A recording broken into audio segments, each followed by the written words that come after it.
Ok, bonjour à toutes et à tous, ici TFT, vous êtes prévenus, nous sommes dans la partie spoiler. Spoiler de quoi? Spoiler de Coup de gueule, votre émission préférée sur la chaîne concernant Scream 7. C'est donc la deuxième partie et là vous êtes prévenus, il y a un gros panneau spoiler. Vous ne pouvez pas être plus prévenus. Tout commentaire qui dira ouais, TFT t'as spoilé sera séance tenante et expressément, expéditivement supprimé. Donc vous êtes prévenus à votre risque et péril, mesdames, mesdemoiselles, messieurs, soit vous avez vu le film, soit vous vous en foutez d'être spoilé, comme dirait un certain comité que je salue. Bref, pour en revenir à tout ça, le review sort très tard, il est bientôt 23h, c'est juste que j'avais un script à faire, j'avais vraiment envie de parler de beaucoup de choses, donc c'est pour ça que ça sort peut-être une heure et demie après, justement parce que voilà, j'avais vraiment envie de parler de la majeure partie des choses. Donc, c'est parti, spoiler, je sais déjà que je vais oublier beaucoup de choses dans cette partie de vidéo, mais le plus gros sera déblayé. Je veux bien expliquer l'axe dont je parlais dans la partie no spoil, c'est donc la terreur. Ça, j'ai complètement oublié d'en parler. La terreur que dégage ce film, que dégage Scream 7. Déjà, rien qu'à l'intro. Voilà. Là, on a vraiment une figure de Ghostface qui est très dangereuse. Je ne peux pas vous expliquer à quel point j'étais stressé dans la fameuse introduction, du coup avec le personnage de Jimmy Tatro, enfin joué par Jimmy Tatro et Michelle Randolph.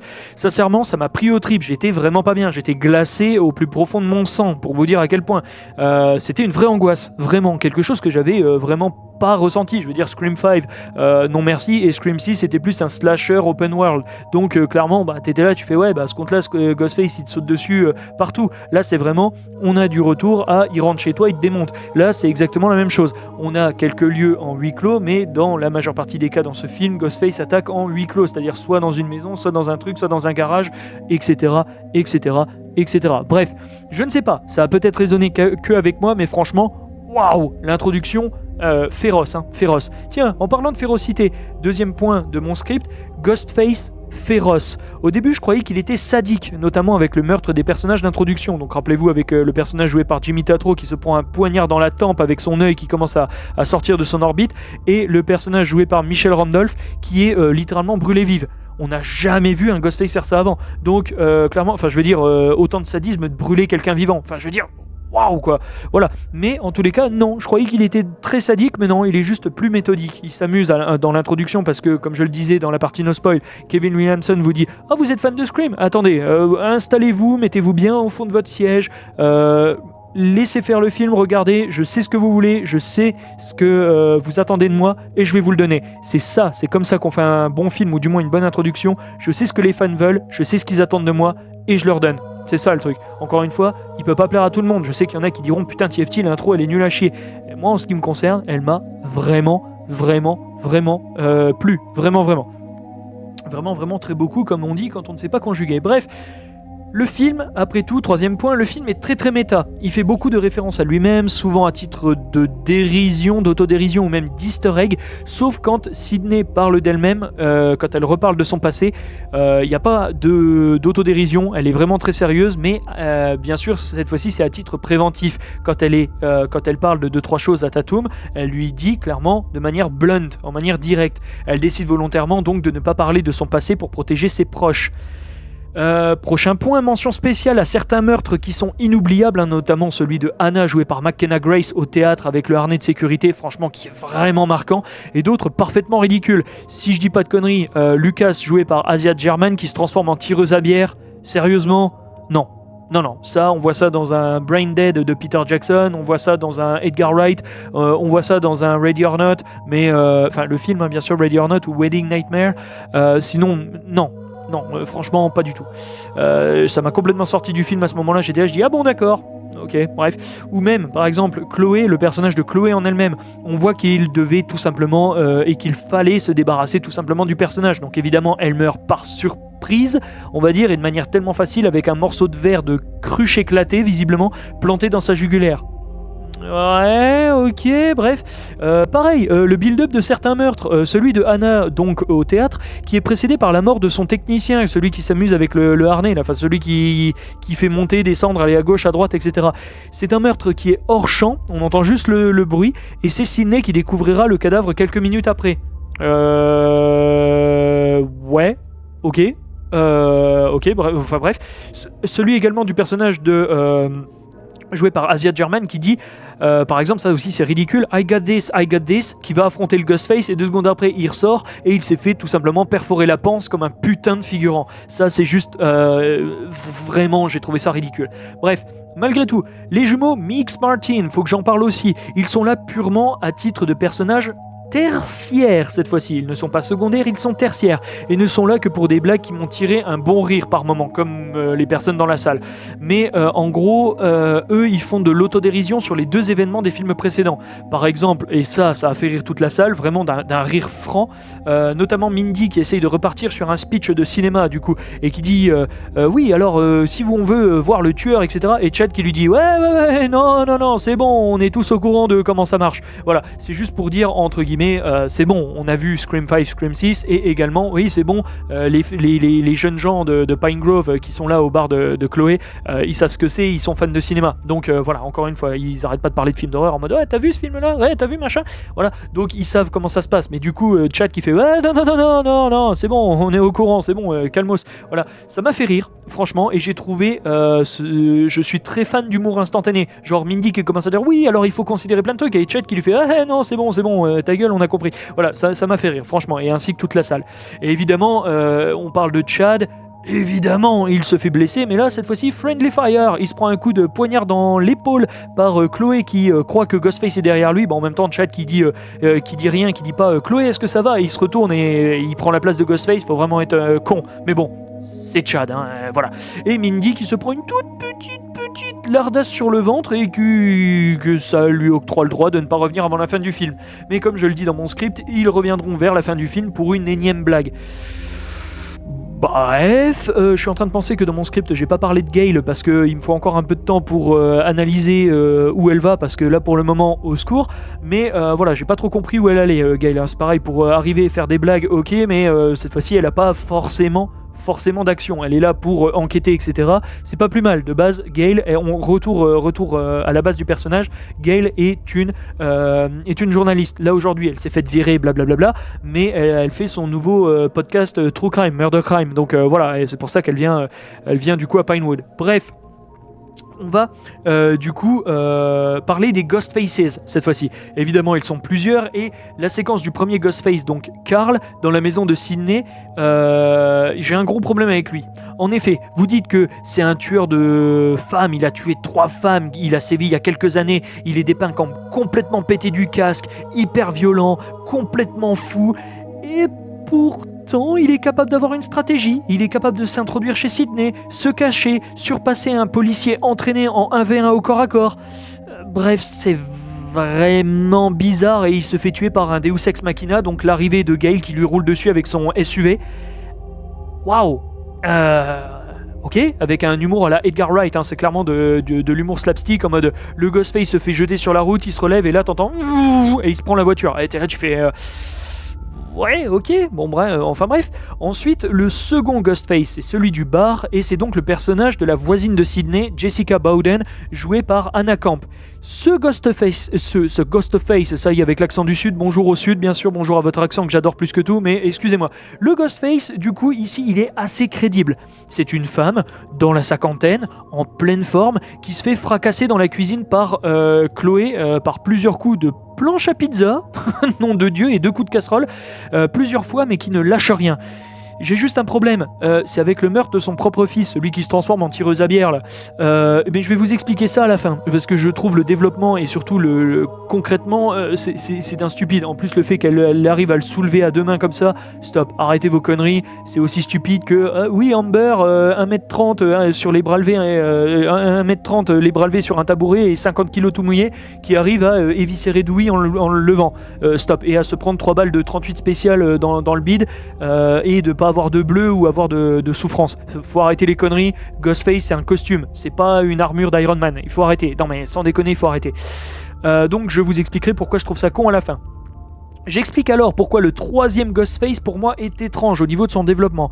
Parce que un tueur qui s'habille en Ghostface est toujours imbu de lui-même, avec un bon gros syndrome d'hubris ou d'hybris, ça dépend comment vous le prononcez. En gros, entre énormes guillemets, je ne suis pas psychiatre, c'est le fait, entre énormes guillemets, d'être enivré par le pouvoir. Donc ton syndrome d'hubris, tu te le fourres au derche. En effet, on apprend que si c'est Jessica Bowden, la mastermind, entre énormes guillemets, pourquoi laisser une tâche si importante à Marco, qui est donc l'employé de l'asile? Non, voilà. De plus, il court après la fille de Sydney pendant des plombes. Il se prend, citez avec moi, il se prend une planche en bois, passe à travers une vitrine de magasin, se fait tirer dessus plusieurs fois, malgré le port d'un gilet en Kevlar par balle, on est d'accord, je vous vois venir. Plus le fait de s'être pris une chaise dans les genoux, d'avoir traversé une table et à la fin, reveal, c'est lui. Un vieux gars d'une 60aine d'années qui a l'air d'avoir été maquillé pour montrer à quel point sa santé est mal en point de base, et vous êtes en train de me dire qu'il a pas de séquelles après tout ce qui s'est pris dans la gueule? La vache!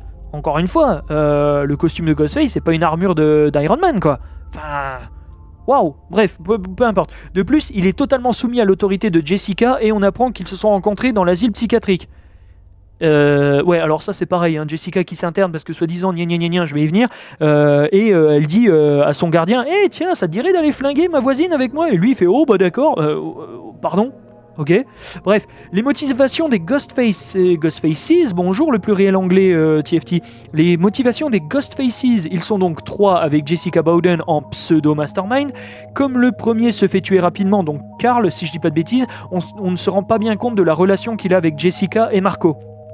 Mais on a le putain de cliché du et ça me dérange, on a le putain de cliché du je suis mastermind et tueur car toi Sydney tu m'as aidé alors que mes moments tristes de ma vie, tu m'as aidé dans mes moments tristes de ma vie avec tes livres, tes émissions, tes podcasts, alors que moi je me faisais battre par mon mari et mon fils est un putain de bon à rien qui ressemble à son père. Alors oui, et j'en terminerai là, le cliché du je suis folle, donc comme toute personne folle du cinéma, le cinéma a beaucoup de mal à traiter les cas de psychopathie avec violence, hein, bien sûr, hein, mais encore une fois, univers fictif, donc carte blanche j'imagine. Donc le cliché du je suis folle, et comme toute folle de cliché de cinéma cliché, je tue un de mes proches, ici mon fils, car il ressemble à son père, mon salaud de mari qui, rappelez-vous, me frappait, et ding ding, ça fait de moi une dingo. Non, stop, encore une fois, hein, je tiens à le rappeler, et je viens de le dire, et je le répète, Hollywood a vraiment du mal, enfin même le monde du cinéma a vraiment du mal à mettre en place des comportements de psychose avec violence, de psychopathie avec violence. Ils ont vraiment beaucoup de mal, et vous rentrez dans des clichés pas possibles. De plus, si dans cet univers, je répète parce que j'entends déjà certains groupes extrémistes de pensée sociale qui vont me tomber sur le coin de la gueule, de plus, si dans cet univers, et seulement dans cet univers, toutes les personnes pétées du casque, à raison mais tout de même, à cause de violences conjugales, blâmées ou viendraient à attaquer Sydney, on serait tous bons pour aller voir Scream 63 au cinéma. Hein. Voilà, donc encore une fois je parle d'univers fictif, mais vous voyez ce que je veux dire.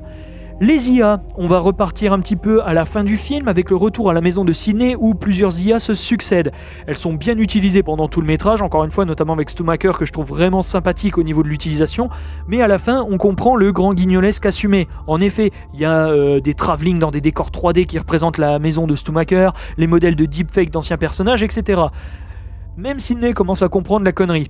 De plus, même tout au long du métrage, l'IA fait le taf. Je veux dire, sans déconner, le fait de faire revenir Matthew Lillard pour rejouer Stumacher à la perfection, il a vraiment pas changé son jeu d'acteur, c'est vraiment trop dingue. Avec des cicatrices atroces sur le visage, c'est ce dont les fans fantasmaient depuis très très longtemps. Genre sans déconner, c'était vraiment un truc qu'on fantasmait depuis très très longtemps. Autre point, mais cette fois-ci de parfait fanboy, parce que oui, il fallait bien que TFT gueule dans sa putain de critique qui s'appelle Coup de gueule à un moment. On a la mère de Billy qui réapparaît en caméo, c'est très très sympa, sincèrement. Merci beaucoup Kevin Williamson d'avoir pensé à Debbie Loomis, merci beaucoup, ça fait vraiment plaisir. On a également Dewey qui réapparaît, donc du coup avec son thème à la guitare, vous savez, le tan tan tan tan, comme ça, j'étais content, même tout le cinéma a fait oh comme ça, donc voilà, c'était vraiment mignon, vraiment mignon. Et enfin on a Roman Bridger joué par Scott Foley. Alors j'ai juste un problème avec Roman, enfin du moins au niveau du propos de ce qu'il dit. À un moment il dit un truc qui ressemble à After all, you and I would do anything for the family, right Sid? Littéralement traduit plus ou moins. Après tout, toi et moi on a toujours fait tout ce qu'il fallait pour notre famille, pas vrai Sid? Pourquoi, par les cornes du diable, ne pas avoir fait un caméo de Jill Roberts de Scream 4? Je veux dire, vous parlez de la famille et vous êtes dans le thème. C'est une putain d'occasion loupée. Mais bon, là encore, bref, c'est le fanboy qui ronchonne et qui se pignole tout seul dans son coin, excusez-moi messieurs, dames. Mais tout de même. Également, et c'est l'un de mes derniers points, les trous scénaristiques. Et c'est là où on va parler de Stu Macher, messieurs, dames. Attention parce que là, j'ai vraiment des problèmes avec ce point-là du scénario. Les trous scénaristiques, notamment concernant Stuart Macher. Il y en a plusieurs, mais parlons bien, parlons de ce qui nous intéresse, Stu Macher. Je pense que tout le monde m'attendait sur le point là en mode hey, TFT, t'as pensé quoi de Stu? C'est votre moment, c'est maintenant, accrochez-vous. Avant de rentrer dans l'asile, Gail dit qu'elle a quémandé ou même qu'elle a fouillé des informations en provenance de Woodsboro. Le cadavre, et c'est elle qui le dit, le cadavre de Stu Macher n'est jamais arrivé jusqu'à la morgue en 1996 et que les registres de morgue ont été volés et ne mentionnaient aucunement un certain Stu Macher. Donc, je veux dire, ils ont été volés et à aucun moment il y a une mention dans les autres de Stuart Macher. Question donc, Stu Macher est-il vivant? Est-il mort? Et dans ce cas-là, où est-il lui? Ou alors, où est son cadavre? Question dans la question de la question de questionception. Par ailleurs, à la fin, on ne sait pas si les trois Ghostface eux-mêmes savent où est Stu. Je veux dire, ouais, ils arrêtent pas de dire ça en mode ouais, j'ai bossé sur de l'IA, j'ai bossé machin. On a bien Duchnol là qui nous dit oui, il est bien mort, mais il reste avec nous dans nos esprits. Dead by the body, but not dead by the soul, ou un truc comme ça, je sais plus comment il dit. Bref, voilà, mais concrètement, est-ce qu'ils savent? Est-ce que c'est eux qui ont volé les dossiers dernièrement? Mais à ce compte-là, si c'est dernièrement, ça veut dire quoi? Ça veut dire que Stu Macher aurait été enregistré. Ça veut dire quoi? Qu'ils ont volé le cadavre? C'était eux il y a 30 ans? Ouais, mais à ce compte-là, n'importe quel figurant aurait pu voler un cadavre. Bref, c'est assez bizarre. Voilà. Est-ce qu'ils ont volé le dossier? Ou alors est-ce qu'ils ont des preuves de sa mort véritable? Tout le monde croit qu'il est enterré à Woodsboro. Qui est-ce qu'il y a dans la diégèse de Scream 7, de l'univers de Scream, sous la tombe à Woodsboro de Stu Macher? Et est-ce qu'il y a le cadavre de Stu? Alors est-ce que c'est quelqu'un d'autre? Ou alors est-ce que le cercueil est vide? Ça n'a aucun putain de sens. Enfin, genre, c'est vraiment bizarre. Bon, enfin bref. Voilà, donc est-ce qu'on a une preuve véritable? Parce que ça soit les antagonistes ou les protagonistes, on n'a pas du tout d'informations. J'ai peut-être loupé quelque chose pendant le film, parce qu'encore une fois, c'était ma seule et première, mon seul et premier visionnage. Mais quand je vois ça, je dis mais au secours. Sans déconner, au secours. Enfin bref, on passe sur autre chose. Mon dernier point du coup, les leaks. Ça me fait chier parce qu'elles étaient quasiment toutes vraies. Sauf pour l'histoire du groupe de jeunes qui va voir Massacre à la tronçonneuse au cinéma et de l'identité réelle de la voisine de Sydney. Alors, parlons-en de ça également. De mon côté, j'avais entendu un leak intéressant mais un peu trop cliché, c'est-à-dire la famille de la famille de la famille, bonjour je suis ton père, non c'est le film d'à côté, bref, un truc trop cliché qui disait en fait que Jessica n'était pas Jessica Bowden ni même Leslie Macher, mais plutôt, alors à l'heure où je connaissais ces leaks-là, une cousine, voire nièce, nièce du deuxième côté du degré de sa mère, de Sissy Cooper, de Scream 2, jouée par Sarah Michelle Gellar. Sauf que ça s'est avéré faux. Oui, mais à ce compte-là, c'est pour ça que quand je disais dans ma vidéo pré-shot de Scream 7, j'ai eu des leaks, etc. et tout, si... le personnage joué par Anna Camp du coup était la petite nièce au deuxième degré du côté de sa mère de Je suis ton père Luc de Sissy Cooper. Putain, c'est pour ça que j'avais pété un plomb dans ma vidéo et j'avais dit ouais, le tueur de Scream 8, je pré-shot, c'est Hank Loomis. Il y a des personnes premier degré, actually, TFT, c'est pas possible. Je disais ça second degré, hein, les gnochons là, je vous vois venir. Mais concrètement, non. Hank Loomis, je sais qu'il a 90 balais dans le lore Scream, mais je veux dire à ce compte-là, ouais, vas-y, on fait revenir Hank Loomis et puis mon fils, il y a 40 ans, et voilà, ça aurait été ridicule. Donc ce n'est pas le cas, c'est donc une meuf qui a pété un plomb autour d'un bouquin, visiblement. Bonjour Scream, réinvente-toi. Voilà, c'est spécial. Franchement, c'est ça ce que je disais. Au niveau des leaks, j'étais totalement au courant des leaks et les personnages sont des nobody. Hein, les trois là, c'est des nobody. Question subsidiaire, messieurs, dames. Comment relancer une nouvelle trilogie? Parce qu'à ce qui paraît, Scream 7 est une nouvelle trilogie jusqu'à Scream 9. Comment relancer une nouvelle trilogie après ça? Parce que ça va être quoi? Ça va être le neveu de Marco? Ça va être la compagne cliché de Carl qui a dit ouais, la salope en rouge qui a écrasé mon mari. Stop. Juste stop. Je sais vraiment pas où ils vont aller avec Scream 8 et Scream 9, mais putain, faites revenir des legacy characters. Genre là, clôturez la chose. C'est bon, Scream, on en a bouffé, on en a rebouffé, on en a rebouffé. C'est bon, on a compris le principe. Clôturez tout. Franchement, clôturez tout. Clôturez tout, s'il vous plaît. Au final, comme je le dis, je pourrais y rester des heures, donc je me permets l'horrible chose que de octroyer une note à un film, comme toujours, c'est le but de l'émission, c'est pour ça que ça s'appelle Coup de gueule, parce que TFT, il faut qu'il gueule. Je lui mets donc, humblement mais tout de même, ce qui ne veut rien dire, la note de 14 sur 20. J'ai passé un très bon moment sur ce film, c'était un film très gore, très trash, très oppressant. On a de nouveau un Ghostface qui est peut-être là. Oh, allez, je vais faire ma mauvaise langue, 75-80% du temps d'écran, ça fait plaisir, je l'ai trouvé très très présent, pas étouffant, mais franchement, la séquence de la maison de Sydney, malgré le fait qu'elle ait été featured dans pas mal de trailers, incroyable, des idées de mise en scène plutôt cool, notamment encore une fois le double mur, là le doublage, la doublure, pardon, pas le doublage abruti, la doublure du mur qui est la pièce de sécurité de Sydney, etc., tout ça et tout. Mais encore une fois, il y a des petits trucs qui vont pas. Dans la pièce de sûreté, Sydney, t'avais pas mis des flingues, t'avais pas mis un fusil à pompe, t'avais pas mis quelque chose, parce qu'à ce compte-là, tu rouvres la porte, boum. Oui, messieurs, dames. Mais bon, il n'y aurait pas de tension, il n'y aurait pas de machin. Et au final, on n'irait pas au cinéma pour se faire une petite frayeur avec Scream 7, bien sûr. Voilà qui est tout, messieurs, dames. Je suis très heureux de cette partie no spoil. Je suis plus de cette partie spoil, pardon. Je suis plus fier de ma partie spoil que de ma partie no spoil. Mais encore une fois, je marchais sur des œufs pour la partie no spoil. Encore une fois, je respecte ma communauté tout comme elle me respecte, et donc je la re-respecte, merde, ça y est, j'ai perdu ma blague. Elle me respecte, je la respecte. Elle me respecte de nouveau, je la re-respecte. Re-respectception. Voilà, blague nulle, tombe à l'eau pour terminer. Bien sûr, merci à toutes et à tous d'avoir suivi cette critique spoiler, messieurs, dames. C'était TFT, passez une bonne fin de journée, portez-vous bien. Et franchement, ouais, allez voir Scream 7. Et ça sera un grand plaisir de le revoir avec la commu dans un ciné à TFT quand le film sera disponible.